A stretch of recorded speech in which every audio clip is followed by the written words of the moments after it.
Hello மக்களே, வாங்க இன்றைக்கி நம்ம சிக்கன் பிரியாணி எப்படி ஈஸியாக பண்ணுறதுன்னு பார்க்கலாம். ஸ்டவ் பற்ற வச்சு அது மேலே குக்கரை வச்சு ஒரு 2-3 ஸ்பூன் கீ ஊற்றிக்கலாம்.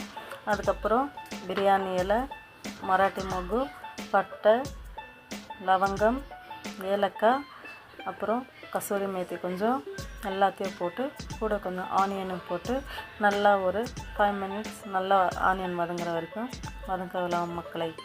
அதுக்கப்புறம் ஆனியன் வதங்கியதும் தக்காளியை போட்டு மிக்ஸ் பண்ணலாம். அதுக்கப்புறம் புதினா கொஞ்சம் போடலாம். அப்புறமா இஞ்சி, பூண்டு, பச்சை மிளகா, கொத்தமல்லி, பட்டை, லவங்கம் இது எல்லாத்தையும் ஒரு மிக்ஸி ஜாரில் போட்டு அரைச்சி அதையும் குக்கரில் போட்டு நல்லா வதக்கிக்கலாம். அப்புறம் ஒரு 2 ஸ்பூன் சில்லி பவுடர் கொஞ்சம் போடலாம் மக்களை காரத்துக்காக. அப்புறம் சிக்கனை நல்லா கழுவி 1/2 kg சிக்கன் நான் போடுறேன். நல்லா கழுவி கொஞ்சம் தயிர் ஊற்றிக்கலாம் மக்களை.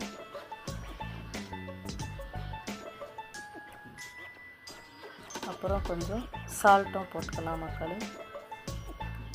நல்லா போட்டு நல்லா மிக்ஸ் பண்ணி ஒரு 10 மினிட்ஸ் நல்லா சிக்கனை அப்படியே மசாலாவில் வேக விடலாம் மக்களை. நல்லா வெந்ததும் 3 கிளாஸ் தண்ணி ஊற்றலாம்.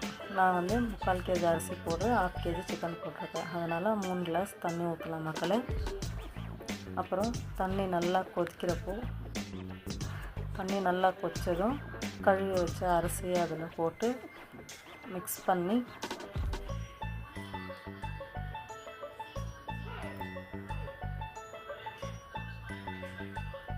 கொஞ்சம் சால்ட் போட்டு குக்கர் நல்லா மிக்ஸ் பண்ணிவிட்டு குக்கரில் வச்சு 2 விசில் வந்ததும் ஆஃப் பண்ணி எடுத்துக்கினா சிக்கன் பிரியாணி ரெடி.